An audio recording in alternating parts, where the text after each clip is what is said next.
Mga kabisaya, kumusta og mayong adlaw kaninyong tanan? Inyong higala kabisaya Nonoy B. Malipayon nga mo paambit kaninyo sa minungdanong butang ang pulong sa Dios. Karon atong kutloon ang unang Pedro kapitulo 2 bersikulo 11 nga nagkanayon.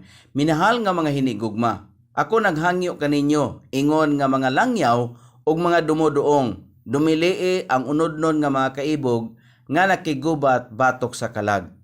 Niini nga seksyon gitawag ni Pedro ang iyang mga magbabasa sa usa ka matarong nga kinabuhi sa usa ka kaaway nga kalibutan.